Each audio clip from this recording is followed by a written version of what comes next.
Please give a warm welcome for Mr. Kyle Clark. Hey everybody. There's so many stools. I'm gonna say too many stools. I don't like options.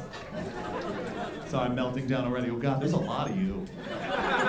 Saturday in Denver, thanks for hanging out, man. You got a lot of cool stuff and you are here, so lock the doors. Oh man, this has been a great weekend run. This is my first time in Denver and I am loving it. It's been a grand old time. I saw mountains earlier today. I was like, oh, they're not bullshitting us. They are a real thing. Most of the time I was in used bookshops and cool cafes. I was like, I don't see any mountains in here. I just see lots of cute girls with pierced noses, which I'm not mad at, but they are not a thing I can ski on. And sometimes I'm like, oh, you have both. The city wins. I'm excited to be here. Thank you guys. I booked this gig, or said yes to this gig, when it was 80 degrees in your town. Wasn't my face red and then blue forever. I was in Alaska before this, and it was colder here than when I was in Alaska. So, well played, Denver. But it's been a lot of fun. I feel like we got a good rapport going, everybody, so can I ask you a real dumb question? Okay, I've been around town for a hot minute. I have not left really the city. That city nearby, Boulder? It's not just a boulder, right? Good, I thought so. Okay, yeah, right. That would have been dumb. I definitely wasn't excited that there's like a city that's like a technodrome with brown. Okay, well, that's out of my system. I'm definitely not super disappointed. Where are my true crime people at? Oh, I love the sound, that feminine wave of people who are gonna murder their husbands. It's the best, because every time, I've never seen such big dick confidence besides a lady who's wine drunk hitting her husband's shoulder. And they're talking about how I'm gonna kill you. You know, when we watch Investigation Discovery and I'm taking notes, looking at you in the eye going, this dumb son of a bitch. I love true crime. I've charmed my way into a group of gal pals who are super into true crime. They're like, he's dressed fancy. He looks like a college professor who smoked a joint with us one time. We'll let him into the group. And one of my gal pals found out last year that there was a thing that combined my two favorite things, which is true crime and Halloween. Halloween is my favorite holiday in the world. That's right, you're goddamn right. Our Dark Lord only gets one holiday a year. We're gonna make the most of it. And they found an event, and my friend took me along, and she was like, hey, I found an event. It's called Wicked Lit. Ladies and gentlemen, please go on a journey with me. Wicked Lit is an event in Southern California. It takes place in a Parks and Rec building in a multi-purpose room where the lights are off, so it's extra spooky. And you pay $5 to what I assume is the Rotary Club. And then you walk inside, and people are dressed up as famous serial killers from true crime, and they talk to you. And in that moment, I had a question I've wondered for a long time answered, and that is, what do people who like Renaissance fairs do in the fall? Finally, we have closure.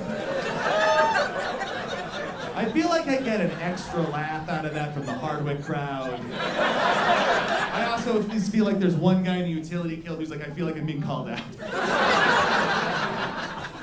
It was super fun up until we went inside. Because the first thing that happened, we walked inside this dark multi-purpose room, and a man walked up to us. This man was wearing gray sweatpants with like the scrunchies at the bottom, the old kind. And a just stained old white t-shirt, and I'm bearing the lead because his face was covered in clown makeup. I'm gonna go ahead and say murderous clown makeup. And he walked up to us and he said, and I quote, boy, your girlfriend sure is pretty. Maybe when y'all walking back to the parking lot, I have to grab you guys, then take her to my basement and turn her into a love zombie. Correct. You guys have the correct response. You. Possibly followed by a no thank you, sir. I want to point out, too, that's the most intense way you can start a conversation. We've always wondered, what's the most aggressive thing? It's that. And there wasn't even a hello, how do you do? He's like, hi, how are you? I'm a murderous clown. Your girlfriend is very pretty. Perhaps she could turn into a love zombie? Instead, it was just no, right to the point. And the thing is, like, we're upset, but we can't in good conscience walk back to the Rotary Club table and say, hey, I want my money back. Your murderous clown was weird. They're like, yes, Steve is doing excellent work. I believe or continue doing this weird true crime thing. But my friend feels a little skeeved out because she's been offered to turn into a love zombie, and I feel like I should do something, but I am a cuddler, not a fighter on the best of days. So I do the only thing I can think to do. I push up the bridge of my glasses. I step forward and I let out the nerd war cry of, well, actually. Sir, I feel like you're trying to pretend to be one John Wayne Gacy, the famous Illinois killer clown serial killer. But I'm afraid that we can't be afraid of you because you haven't even done the basic research for your role. Tisk. Tisk. And yes, tisk. Sir, point number 1 in the flaws in your plan. You said, your girlfriend sure seems pretty. Sub-point, not my girlfriend, but thank you for assuming. But in fact, John Wayne Gacy was a known homosexual, so if you were gonna find either of us real pretty, it'd be this guy. Point number 2, you said that thing about grabbing us in the parking lot? That's not a thing John Wayne Gacy did. We all know that he only murdered boys who worked for his construction company. You go, hey, teenage boys, I've got beer and weed in my basement. You definitely won't be murdered if you go down there. And the teenage boys who can't say no to that kind of offer are like, well, he definitely emphasized that we won't be murdered. Come on, Dave, don't be a pussy, get down there. And then they died. A lot of them. But sir, point number 3, you said that weird thing about turning her into a love zombie friend. That's a completely different serial killer. That's Jeffrey Dahmer, baby. He's a totally different guy. Also a known homosexual, because if we let people be gay in the 70s, so many people wouldn't have been murdered. I like it because it sounds like I'm making a political point, but my point is murder is bad. You know, I'm from Los Angeles, because I can make it sound like I'm making a statement, but then not. But sir, I think the most egregious point in all of your performance here is my point number 4, and that is, I think we're all here familiar with French makeup philosophy that says that rounded edges, of course, represent the physical manifestation of humor because of their softness. And John Wayne Gacy had sharp, geometric triangles over his eyes that showed even on a subconscious level he was a sociopath, and at that point the clown cut me off. And he got in my face and said, hey, whatever, nerd. And then he walked away from me in disgust. Right? Thank you. Because here's the thing, when a clown murderer walks away from you because you're the weird one, 2 words go through your head, and they echo through eternity, and they are flawless victory.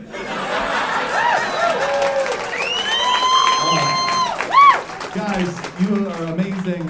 If it's okay with you, I have a new thing that I want to try. Are we okay? Can we all hold hands and get through this? Okay, I've only done this like the 3rd time, so I love all of you. This is a fun test kitchen moment. This is a story about the baddest kid I ever knew. Because I grew up, I look like this. I'm aware of all of it. I rolled my own sleeves. I know who I am. But growing up, I have always been the good kid in the bad group of kids. Does anybody else hear that person? Hell yeah. Okay, we always got, because it's an important job. And it's different than being the good kid in or the bad kid in a good group of kids. That's the kid who smokes during drama class. Ours, you look like this, but also you know how to crime. Now, you have an important job as the good kid in a bad group because you have a superpower of an Ocean's 11 team. And your job and your superpower is you as a teenager can talk to adults without looking shifty. So on a Friday night when it's heist time, your job is to walk in that house to your friend whose house it is. They are going to take you to the parents, and your job is to talk about mock trial. And you tell them all about mock trial and your dreams of law school and all the things. So what is happening is that your friend's parents thinking, our son is friends with such a respectable young man. We were so worried about him, and I don't know why. Meanwhile, the fast-running kid has put a bottle of Pop-Up into a sweatshirt, into a JanSport backpack, and is running up the staircase. And then giving signal to the go guy who gives me the signal to wrap it up, not unlike stand-up comedy. It's how I got here. I wrap up the story, we go upstairs, your parents feel good that they have a good son, we're all shithoused upstairs. That's being the good kid in the bad group. Now, out of those bad group kids, there's one kid who I grew up with who was one of my favorite bad kids ever. He's in the Bad Kid VIP Hall of Fame because he was not only a bad kid, but he was operating with a literal disability. Because the way I met my favorite bad kid friend, we were both at basketball camp. And I'm sitting on the ground because for sure I was. Just waiting until somebody lets me start reading again. And I'm sitting, and all of a sudden comes running across the court is this kid, and I see him, and he's amazing because he's tearing through, he's smoking other kids, And then all of a sudden something terrible happens. That terrible thing is that his prosthetic leg breaks off and goes flying. And his prosthetic leg skitters in front of me. And I see a young man with one leg crawling towards me, swearing in swear words I hadn't even heard at that age. And looks at me and goes, "Little help." And I slid it over to him and we started talking and he was like, "Hey, I can't help but notice I have one leg and you're the one sitting down." And I was like, "Touche," and we've been friends ever since. Now, he was a fun guy. And he was also a horrible scumbag of a man. Because he would go back and forth between being the most capable person I've ever known and then lying back on his disability when he just didn't want to do stuff. A few years after that, we were all playing basketball in the backyard, and then he won. He dominated me in a game of one-on-one basketball. And I'm 6'6", so like this is just a testament to everything in the story has had. And then he said to me, "Hey man, I won, so you know, like, why don't you go get me a beer and yourself a beer?" And I was like, "Well, why don't we just both go?" He's like, "Come on, man, I got one leg."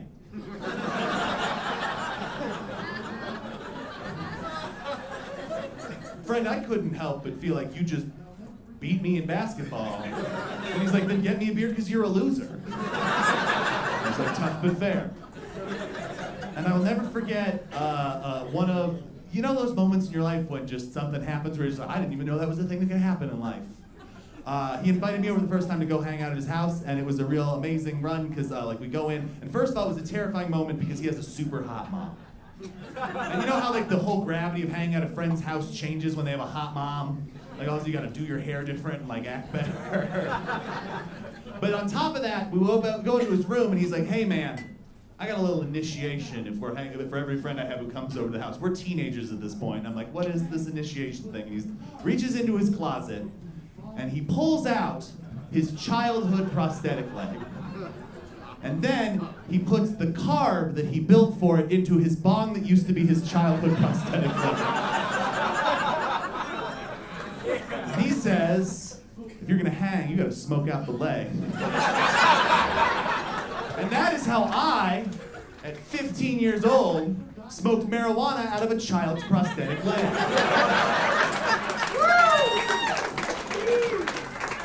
Guys, I'd forgotten that memory until recently. And I just did a record in December, so I'm desperately putting stuff together. I'm like, where the hell did that memory come from?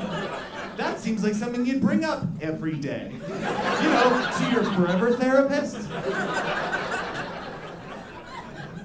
But like, his deviance continued into other things, because I'm gonna be honest with you guys, I learned a thing about my friend at a certain point when we were growing up. We're a little older and we're getting into this world, and I found out at some point that God took one of his legs away and gave him a third leg, because he also had the biggest dick I've ever seen. Like whatever you're thinking, more and cartoonish. And here's the thing, he was a gross man. And so he got real into like he was also into photography. You see where this is going. And here's the thing, when your friend, you learn very quickly when your dear friend makes like porn with one leg, it's not amputee porn, it's just your friend's porn. And so because I don't know if all of you remember a time before we had cameras in our phones, but back in the day we had film cameras. And you had to take your film camera's film to a place where they process film. And he had to keep finding new ones because they kept banning him from places. Now, what was one of the things he and I bonded over? We were both big techie gadget nerds. And that is how he became the first person to ever show me the first digital camera I ever saw. And here's the thing. I am such a tech nerd that he hands it to me and goes, "Hey, check this out, I got this digital camera." I was like, "Cool." He's like, "Now I can make my porn without having to have some teenager judge me." And I am of two minds now, because on the one hand, I don't want to look at my friend's weird amateur porn, but also this gadget's amazing. I've never seen a digital camera before. It has a chip and it takes that in and that process and it puts it out. And I'm like, this is amazing, gross, this is amazing, gross. And I have to like look at the camera, oh, and that's like the thing that goes in there, and he's like, yeah, I'm like, I'm not talking about that, I'm talking about the camera. So yeah, that is the story of the baddest kid I ever knew. Thank you. It's gonna get there. It will find a runway at the end sometime. I am a tall, effeminate man. I am aware whispering during that part where they're, did he say girlfriend? Yeah, you think he knows? I'm aware of what's happening. I cuff these sleeves myself. I looked in the mirror and went, yep, that'll work. I'm a tall, effeminate man, and I have learned that when you're a tall, effeminate man, society has no use for you. No, if you're big and butch and burly, everybody in the world is like, oh man, we got so many plans for you. When you are tall and effeminate, mostly what you learn very early on in life is the disappointed faces of coaches.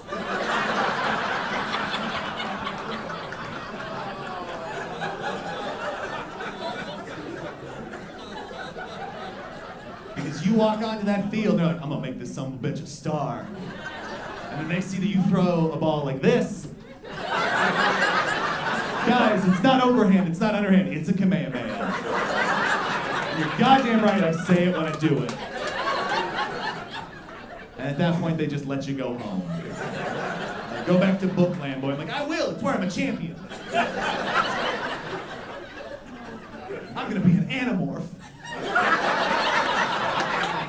You're like, So at a certain point, you're just kind of a Ronin. You just have nothing to apply to. And so all of a sudden, at some point though, when you turn 14 and you're me, and you're watching House of Style, you have a revelation. Because you see RuPaul Charles at a drag for the first time. And your first thought is, my God, I would look amazing in that suit. It's tall, but it's vibrant, and it wants to be seen. What's his secret? And then you find out his secret, you're like, oh. I didn't realize House of Style was taking me to a crossroads where I have to learn a lot about myself really fast. And at the end of the day, I learned that mostly what I am is a shitty daywalker who's got all of the weaknesses of both sides. So I just like to dress fancy, but also love booze. And what I had to do was improvise, because I'm not gonna just be left out. So what it turned in, my option was to become a fanboy for the gay world. Now, for those of you who don't understand what that could possibly mean, here's the best way I can explain it, is, well, every other teenage boy in my middle school in suburban California who desperately wanted to be an African-American rapper so bad they could taste it. I'm over here just wanting to be fabulous. And I then, over the years, went to college, not to brag. And college is a fun experience because you're trying to meet new people and like get new experiences in life and figure out who doesn't like the Dave Matthews Band. Nobody. But I'm sitting one night and it's just me and this dude in his dorm room. We're trying to get to know each other. It's early in the semester. It's just the two of us kind of staring back and forth at each other. And kind of out of nowhere, this guy says to me, hey man, have you ever done ecstasy? I'm like, no. Why? Is this night gonna get crazy? And he's like, nah man, I'm never gonna do ecstasy. I'm like, then why did you bring this up? You started this unprompted. Is it because techno's bad? Is that the reason you don't want to do ecstasy? Because then I'd kind of get it. And he's like, no man, I love techno, but don't want to do ecstasy. I'm like, I don't understand any part of you. And he's like, I'll tell you, man. By the way, I went to college when there was a drug called ecstasy.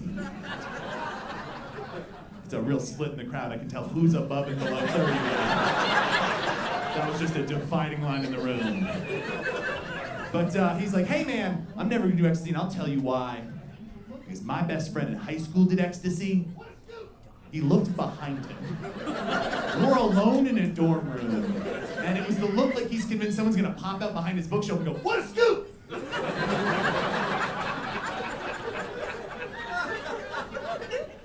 In high school, my best friend did ecstasy, and then he fucked a guy. And I'm afraid that if I do ecstasy, I'm gonna fuck a guy too.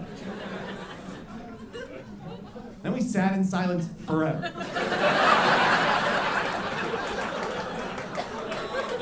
Because at a certain point, I don't know what to say to this man. Besides, I think your friend's just gay. And if a drug that makes you comfortable is the only thing stopping you, maybe you're just also gay. Maybe date your friend who is gay and has more experience than you. It seems like you have a lot in common.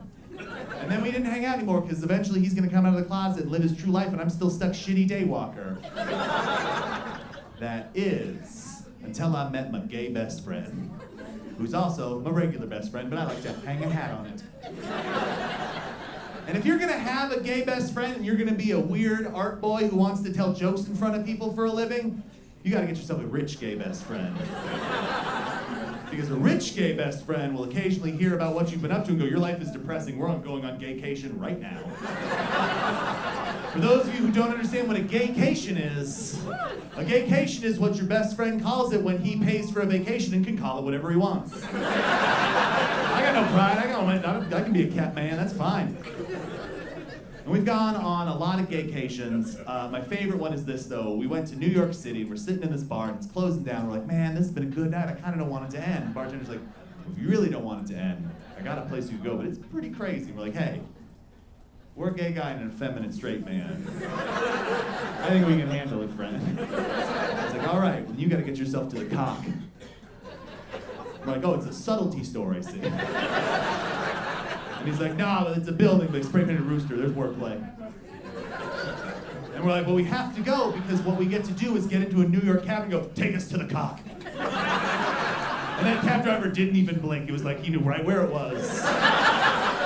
And he took us right there.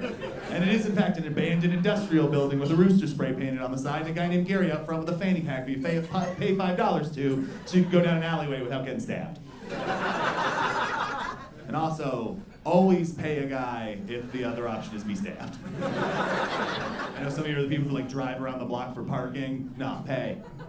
Super worth it. So we go inside of this place. My word of the day calendar has given me the only way I can think to accurately represent what is happening inside, and that word is bacchanalia. There's my readers in the room, I see. For those of you who don't understand, the word bacchanalia can be reduced to a real crazy time. How crazy, Kyle? All right. Clear your minds. Now imagine a dirty industrial bar. There's a bar at the back. There's people all over. But most importantly, standing on top of the bar is what I can only describe as a human centipede of blowjobs. I'll let that sink in. For those of you refusing to figure out what that looks like, don't worry, I'm going to describe it in a lot of detail. Because standing on the bar is 4 of the most beautiful, ripped Puerto Rican men you've ever seen, naked as the day they were born, and one very pale, very naked, very Irish man who for sure told his daytime friends, you know, I'm going to stay home and read tonight. And they are standing on the bar in a row like a kick line, but instead of a kick line, they're blowing the person next to them while standing up. Some of you are not stoked for that. I think it's very impressive. That I walk into a bar and I see what looks like the grittiest reboot of Coyote Ugly happening.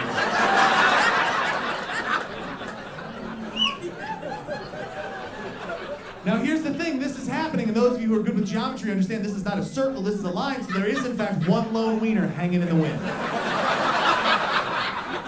But ladies and gentlemen, if New York City is good at one thing, it's as a group solving a problem. So there are now 2 lines at the bar. One to get a drink, and one to blow this stranger. Maybe he's not a stranger, I don't know. It's a long line, maybe he knows a lot of people, not up to me, because I'm in the beer line. And I'm very naively standing in the beer line going, man, I can't wait to get that blue moon. You know, I know it's an after-hours illegal gay bar with an active sex act happening, but I'd like to think that maybe they're not out of orange slices. And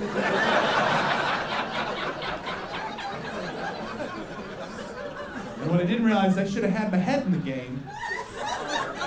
Because believe it or not, at an illegal sex party in New York City at 4:30 in the morning, shit's not super organized.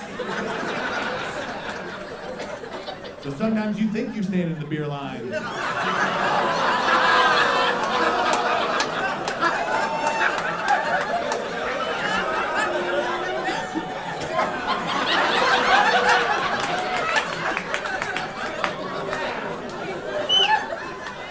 I see you're getting ahead of me. Because you are, in fact, in the wiener line. And here's the thing. I don't have a moment of gay panic because, believe it or not, I've lived a life where I've had a wiener or two in my face before. You don't get to judge me. I've lived a life. But what happens is you do have a reaction. I've learned the same reaction as when somebody brings you soup but you ordered salad. Just, this is not what I ordered. I was trying to be good. Believe it or not, also, New Yorkers are still rude New Yorkers at heart, so there's a strict no cutsies line for me to, can I just no? No. And meanwhile, as I'm doing this little wiener dance happening, there's like a gay cab driver, like 5 people behind me in the traffic going, hey, Glomer, move!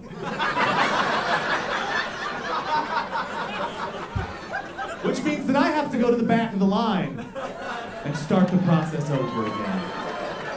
And ladies and gentlemen, I will leave you with this. I did get that beer. On the third try. Thank you, everybody. Radical Dangerousness.